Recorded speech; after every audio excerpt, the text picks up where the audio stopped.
Welcome to Off the Hanger, the fashion podcast where we delve deep into our guests' wardrobes, finding out their favourite fashion pieces and the stories behind them. This week's guest is incredible fashion stylist Raven Roberts. But before we get started, if I could possibly ask a little favour, if you could maybe like, subscribe, comment, follow, leave a rating, any of that good stuff, it would be much appreciated. I hope you enjoy this episode. Thank you so much for being on Off the Hanger, Raven. It is lovely to talk to you, sitting in your wardrobe, or closet, should I say. Yes, I call this my cloffice, as a lot of people like to call their closet offices. So I film in here, and then, of course, this is where my main wardrobe is. It looks fabulous. Now, you are an incredible stylist. The work on your website is just amazing. As a fellow stylist, I was having a look through some of your work, and I was like, oh, you've got real shoot envy. You've worked on some amazing things. Thank you so much. I've been styling now for over 10 years, so it's kind of like mind-blowing to think about it and to think about all the things that I have done, and then, of course, to just dream of things that I'll get to do. And were you always into fashion? Did you love fashion as a child? I loved shopping. So all the people who say they're like, oh my gosh, I used to like sew all these outfits and all of these things, that wasn't me. I love to be at the mall and I love to shop. And I feel like it was in my blood, in my DNA. My mother has told me one of my first words was mall. One of my first outings as a baby was to the mall because none of my clothes fit that they had at the house. So we had to go to the mall to buy the clothes. She went into labor at the mall. So it was just in my DNA to be a shopper. And that's majority of my job is to have to pull clothes or to shop for clients. So I feel like I was trained to do this. This was destined to be, if you will. It sounds like it's your spiritual home. Yes. And do you have an earliest childhood memory? My earliest childhood memory when it comes to a piece of clothing and actually shopping is with my godmother. We were walking down, I think, Melrose. So I'm from LA originally. And we stopped in the Betsy Johnson store. I don't know if Betsy Johnson ever made children's clothing, but she bought me this red, like, button-down, long-sleeve dress. I was no more than 5, okay? And I loved that dress, but it's one of my earliest, like, shopping experiences, clothing moments. But I just remember it so vividly of us just happening upon this store and she being like, okay, we'll pick out something. And then it was this Betsy Johnson dress that I got to get at like 4 or 5 years old. You see, that's such an aunt thing as well. Like, as a mom, I would never do that with my son. But if I was with my niece or nephew, I would totally do that with them. It definitely is. Do you tend to hang on to clothes? Have you got an oldest thing in your wardrobe? I do hang on to clothes. I would say the oldest thing in my wardrobe, because I am a thrifter as well, is pushed back a little bit. So I would say the oldest thing in my wardrobe, because I am a thrifter, and I had to think about it, like, I think this is the oldest thing in my wardrobe, is this fur. I am a fur girly. I love me a good vintage thrifted fur. But I believe this is from like the 70s or 80s, and I'm obsessed with it. It's so good. It's Fox, and I just love it to death. I saw it, I think, my mother gave this to me. She had thrifted it, and bought it secondhand, and then I told her I wanted it, so she gave it to me. Oh my goodness. And that is absolutely nailing the current mob wife aesthetic trend. Oh, we've been doing it for, the last few years. I love me a good fur. I have at least 4 or 5 in my collection. So I love it. And I love that it's a vintage as well. Something that, it's not that you have bought a brand new fur. It's that you've got something that's thrifted that otherwise would be just sitting there, potentially going to waste. And it looks like it's in beautiful condition. Oh, it's in impeccable condition. That was one of the reasons why I was like, I need to have this in my wardrobe. Because sometimes, especially when you thrift things, the pelts can be tearing away from the body and whatnot, or it can be shedding excessively. This one was in impeccable condition. So especially when I lived in New York and it got way colder than it does here in Texas, I was like, oh yes, I need to bring this back immediately. Okay. right now. Thanks so much. Because they do really do the job when you have a good fur. It really does keep you warm. They are like exceptional warmth. They are so good, especially for very cold climates. I feel like you could just wear one on the whim if you want to, but you are going to be hot because, like you said, they keep you warm and nice and toasty. And so during fashion week and whatnot, it was the perfect piece because you didn't have to put on a bunch of layers underneath and then make your outfit more bulkier than it needed to be. But they're great. I believe that everyone should have like a good black faux, if that's what you want, a fur or a faux, if that's what you want, and a good brown one. Those two colors, and you'll be good to go with any outfit. And I imagine that really turns some heads. What would you say is the piece in your wardrobe that gets the most compliments? The most compliments lately, I would say, I've gotten, let me move back. Lately, the most compliments I've gotten was on this dress. I posted it online with a get ready with me, and it kind of like flares out at the bottom, flares out its sleeves. I put a slip under it, and everyone loved this dress. I got so many compliments. People were like, oh my gosh, the fit, the print, the sleeves, everything. And this is one of the newer pieces I've added to my wardrobe, and I love her down. Like, she's such a good fall floral, because sometimes florals can read too spring, and I love how fall and like winter this one is. So yeah, I love it. It's such a beautiful print. And I think, especially when you have something that's got that really nice shape, that kind of fit and flare shape, but then is mirrored in the sleeve as well, it just brings all that drama. Mm-hmm. Yes. And I love drama. I love a good sleeve drama, and being on the taller end, the sleeves are long enough for me too, which I can rarely find. Yeah, my husband is very, very long-limbed. We have a constant battle with everything just being too short in the sleeve.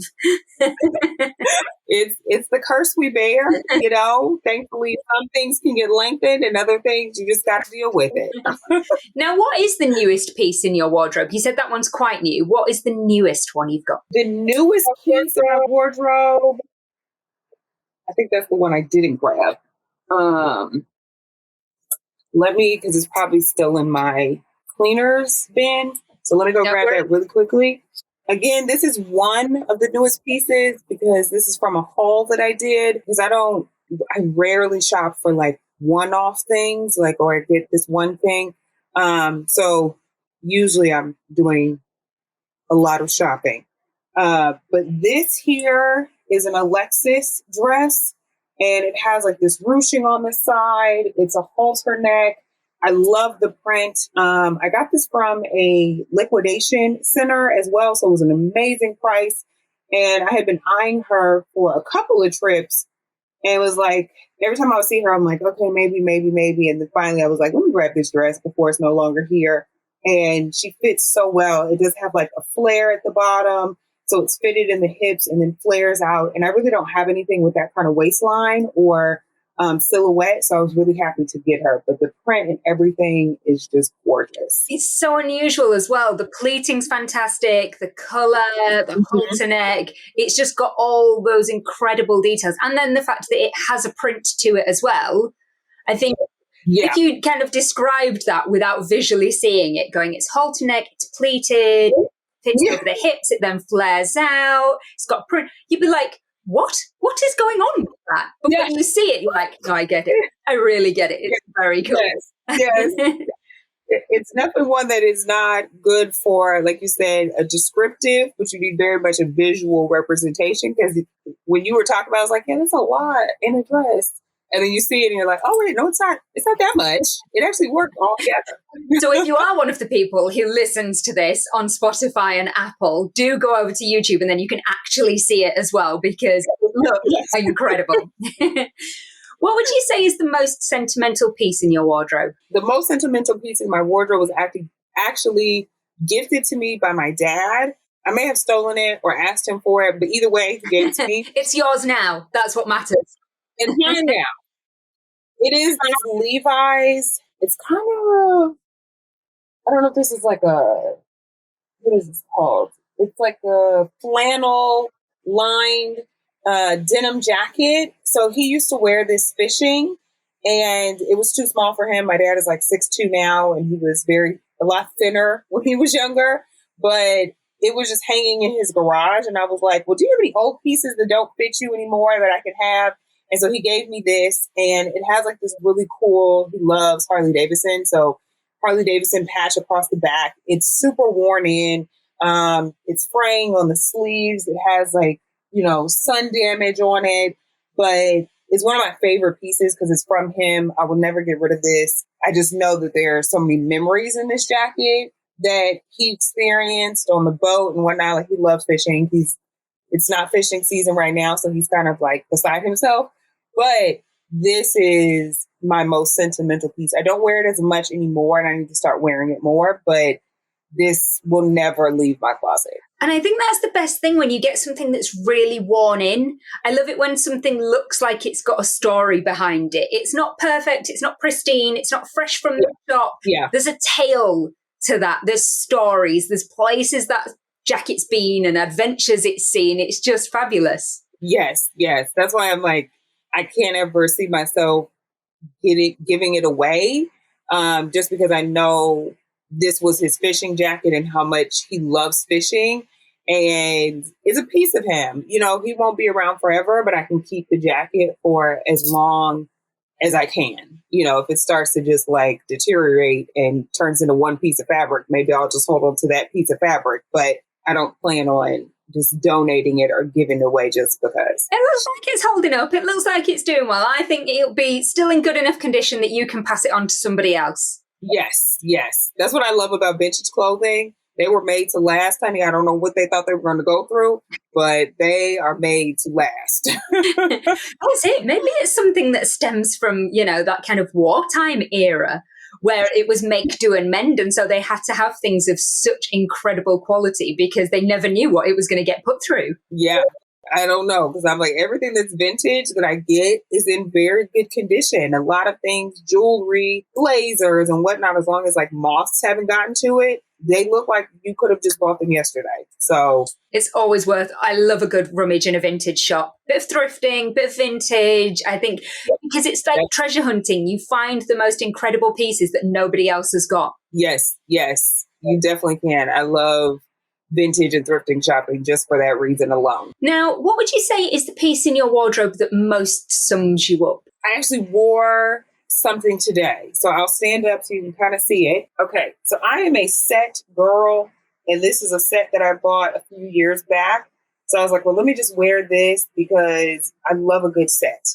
Sets, just like, especially a printed set, you can put it on, throw it on, you look so put together. The sleeve drama, I love some good sleeve drama. So I feel like this outfit sums up kind of how all my outfits end up being. There's a little bit of drama. There's a little bit of just elegance and chicness to everything that I wear. And this outfit sums it up all in one. And the main reason I bought this was because of these sleeves. Like, they were just...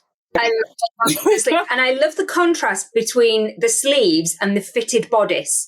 So you've got all of that beautiful drama and incredible fluidity in the sleeve, but then actually the way that the bodice looks like it's been made for you and the skirt looks like it's been made for you really just shows off your figure. And it's incredible. And I love the print. Yeah, this I found from, she's an Indian designer. And I watched her show on Netflix, and this outfit was actually on the show. And I didn't know she was a real designer because she had a Netflix show. So I'm thinking this is just about some like imaginary woman, and this is just an actress. But she was actually playing herself in the show. And I was like, wait a minute, these clothes are available? Let me find this right now because I cannot. So I bought it on a website that's based here in America. They had to get it made and shipped over. I love this top part because it's elastic in the back. It's like a shearing in the back. So if I gain a little weight, if I lose a little weight, it'll still fit me versus like some other things you just either have to get it let out or you just can't wear it anymore if you start to fluctuate in weight and whatnot. It looks gorgeous. I love it. Love that color on you. It is so vibrant and beautiful. Now, are you somebody who ever has a wardrobe malfunction, because you look very glamorous and very elegant and very well put together. And I don't know that you can be part of my club. Do you want to join my club?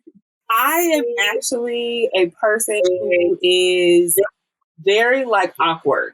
Okay. Like I can present one way, some kind of way, but I'm actually a very awkward person. So there are times where, the heel isn't fitting quite right, or my ankle kind of gives way a little bit. I've had just kind of faux pas and things of just like, okay, this outfit didn't really work the way that I wanted it to work. And I think we all kind of look back at our fashion sometimes and say, what was I thinking in this moment? And why did I think this was going to work and that this was a good idea to put this outfit on? And sometimes it was just that was the fashion of the times and it's no longer. And other times it was like, so I had no friends because no one told me that I looked a mess. That's ridiculous. That's my takeaway from that. It's that nobody cared enough to tell me that was not a good idea. That's pretty much, I'm like, why did nobody tell me that I look like this and that I should not be taking any photographic evidence of this outfit? No one? Okay. I think sometimes it is about just embracing the moment and going, I actually felt good in that outfit. And looking back, was it the best? Yep. No, but at the time I looked really good. It's the outfits that you've worn where you have felt slightly off or slightly uncomfortable, but you've gone with it anyway. I always think they're the ones that come back and haunt you and you're like, I really shouldn't have worn that. Very true. There are some times though that I put something together and I'm just like, I'm not really feeling my best in this. And then I get the most compliments. And I'm like, this wasn't even the best outfit, guys, but thanks. I love it when that happens. And I think it's such an interesting thing, other people's perception of your outfit. You can put something together and think, oh, is this quite right? But then actually, when you get that validation from other people, it can really lift your mood. And I don't think we should dress for other people's validation. I think we should always just dress for our own internal selves. But I do think it can be quite nice if you're feeling a bit, ooh, and then somebody's like, oh my God, that looks amazing. You're like, oh, okay, good. I think also we're just our hardest critics. We don't realize that we present a lot better to the world than what we think we do. And so sometimes we can think about the small little things, especially as a stylist. I see everything. So I'm like, oh my gosh, there's a stain here, or there's like a rip here, or there's a da-da-da. And nobody else is seeing that, And so I'm kind of like wary of whatever's going on when no one else is seeing the things that I'm seeing. And they're like, actually, I didn't even notice that until you pointed it out, or I had no idea. And so I think sometimes we're our hardest critics without realizing it until someone steps in to say, like, actually, you're good. You look fabulous. I don't see the things that you're seeing. So just strut like you strut. Okay. Keep it pushing. But I love that when people can intervene and kind of save us from our own self-doubt or self-thoughts. I think that is absolutely spot on. I had a very similar incident of this recently where I was wearing a dress. I'd put some tights on with it, and they were supposed to be kind of like skin color tights, but they weren't my skin color. They were a really off kind of color. And obviously the rest of me, upper half of my body, you could just see that was not my skin tone. And all I could think about were these tights. And every time I spoke to anybody and they went, oh, I like your outfit, all I could do was go, yeah, but my tights are such a weird color. And they were like, I hadn't even noticed. I'm like, why do I keep telling them if nobody's noticed? Is that we want to tell people before they notice it. So we're like, okay, if I point out the flaw before they will, they'll know that I've already noticed it and that it won't be as bad. And it's like, we had no idea. Like, we thought it was intentional, or we didn't see that, or we, especially being stylists, we notice everything. We have the most attention to detail, especially when it comes to clothes, accessories, and everything. So it's like, oh, well, the golds don't match in the jewelry. Oh, no, they don't. And they're like, I didn't notice any of those things. I had no idea. They're like, oh, okay. It's my stylist brain overthinking everything again. I think it's also remembering that nobody cares as much as we do. And I don't necessarily just feel that that's a stylist thing. I think that's everybody. Nobody else is thinking, about you as much as you are thinking about you. And it's not a narcissistic thing. I think it's just something that's internally within all of us. So I think everybody else is too busy worrying about themselves and what they look like to be worrying about whether or not my tights are the wrong color or whether or not the jewelry is the wrong shade of gold. It's, we're all kind of too busy thinking about ourselves to be worrying about somebody else. And I think, I'm sure you might do the same actually, that because of my stylist brain, if I do see somebody and they're having a big faux pas, like their labels sticking out, or, they're kind of, heaven forbid, their dress is tucked into their knickers, I always have to tell them and just go, oh, by the way, just tuck your thing in, or just pull this. I can't help myself. I'm like, I've just got to say, because I know in that situation, I'd want somebody to say it to me. I'm that person. I will tuck in a tag in a minute for someone.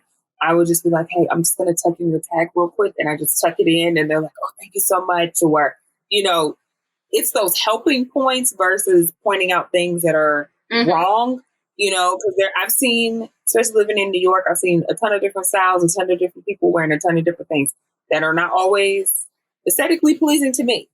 I'm not going to come and tell you like, oh, you should do this better. You should change this and da-da-da. Just the little things like you mentioned. It's tucked in. Hey, I don't think you want this showing. I just want to let you know this is happening. But other than that, wear what you want to wear. Have the style that you want to have. That's your business and that's your prerogative. But like you said, I would want someone to tell me if my tag was sticking out or if my underwear was showing and it wasn't supposed to be showing or whatever happened. Exactly. It's the code. It's not even necessarily a girl code, because I would do it for a guy as well. It's just being a nice human. Yes. Now, are you quite a shoe fan? Do you love a good pair of shoes, and what are your favorites? I do love a good pair of shoes. My favorite pair of shoes are probably my most worn pair of shoes, which I don't get to wear year round, sadly, are these boots. I love a good thigh high boot. Okay. Same. I own like 2 pair of knee high boots now because I like force myself to buy them. And then I have a few pair of booties, but I'm always going to gravitate towards a thigh high boot unless I have a pant on or a skirt that doesn't allow me to wear a thigh high boot. But if I can, this is what I'm going to wear. And these are like a suede material, not like they're suede. And I've had these for at least 5 or 6 years now. I bought them at Zara for like $100. Okay. Like this is back when Zara was cheaper than what it is now. And I love them down. I wear these constantly in the winter. They're so comfortable, even though they have a stiletto heel. They're comfortable for me anyways. And anytime I can, I'm pretty much gravitating towards these boots. Like they know when winter hits and fall, it's their time to shine. We're going out the house. We're doing the things in these boots. And I probably grab them more than any of my other pairs of shoes. I'm obsessed. I love a thigh-high boot. I'm quite a big shoe nerd, and a thigh-high boot is just top of the list. They're just so good. And I don't know why more people don't wear them. I agree completely. And actually, I wear them all the time, but under dresses and skirts. So I might have a maxi on, but I still will be in thigh-high boots because they're keeping my legs warm. And that's what people don't understand. Like, oh, well, if I'm wearing like a long dress, I can just put on, that you can, but you also can put on a thigh-high boot. And now you have an extra layer underneath that maxi dress or maxi skirt. Exactly. Who doesn't want to be more warm? Exactly. Definitely in New York and definitely in London, we would definitely want to be more warm. Now, is there a piece that you're lusting after, a dream wardrobe item that you don't currently have, regardless of practicality and money and sensible things like that? What would you have if you could have anything? There's always something that I'm lusting over. I have a laundry list of things that I'm like, oh my gosh, I really want these things. My list, like when money is no object, the first thing I'm buying is a few pair of Christian Louboutin pumps. I have wanted Christian Louboutin pumps since I was in college. I'm not a person that's going to save up for $1,000 pair of shoes because I have other things that I need to buy and other things in my wardrobe that I need to purchase that are more practical. So I'm like, when I can just drop it and don't have to worry about it. I don't want to save up for it. I just want to just be able to swipe the card for 4 pairs. Okay. I don't care. That would be the first thing that I immediately going to the Christian Louboutin store. I remember my friend telling me her and her friend went to the Christian Louboutin store and Christian Louboutin was there. And she was looking for a nude pair of heels and she couldn't find one because she's a brown girl. And so she couldn't find one in her shade. He came out with swatches and was swatching her foot to make shades, browns that would fit brown women and Black women. So that's what I was like, oh my gosh, like, I can't even deal. You know, like you guys, and it was great that he was making the shoe, but I was like, you guys met Christian Louboutin? Like, I can't even, like, what was that like? What was he wearing? What were the things? So I will be buying at least 4 pairs of pumps in the regular leather, the patent leather, and all the things. I know they aren't the most comfortable shoes, but I have learned to walk in heels. So I think I'm good. I've walked in some heels that people have said are very uncomfortable. And I've been like, I don't understand. So, you know, I'm here for a good stiletto. And that's what I'll be buying. And I watched a documentary years and years ago about Louboutin, and if certain celebrities, he has like molds of their feet and he makes them bespoke shoes. So people like Victoria Beckham, that's why she can always run about in Louboutins, because they're custom made to her feet. So they're comfortable for her feet. That's the dream. That's where I want to be. Yes. That is the ultimate. Spend enough money to be on the list for the custom shoe molds. Okay. That can you imagine? Oh my gosh, that would be epic. Do you have a piece of fashion advice to finish on that you would have given to your younger self? Wear what you want. Don't try to listen or fit into molds, because fashion trends come and go. Fashion trends aren't for everyone, everybody's hype, and every lifestyle. So wear what you want so that you feel amazing in your clothes, because that is the biggest thing. You want to exude the most confidence in your clothes, and you want them to represent you year after year. Of course, you're going to evolve, but you still want your wardrobe to reflect who you are in that moment. So don't be afraid to wear the thing. Don't be afraid to buy the thing. Don't be afraid to even try on the thing. And I think a lot of people are afraid to try on things. And I know I was one of those people like, oh, that's not going to look good on me. Okay, who's in the fitting room with you? If it doesn't, no one. So just try it on and see, because it might not. But either way, you're no further along than you were before you went in the fitting room. So I would say just try new things, be yourself, and express yourself through your clothing. That is exceptional advice. Thank you so much for being a guest on Off the Hanger. You've been utterly fabulous. Thank you for having me. This has been an amazing experience. And, thank you guys for listening. Well, I hope you enjoyed that as much as I did. If you loved this episode, please remember to check out some more of Off the Hanger.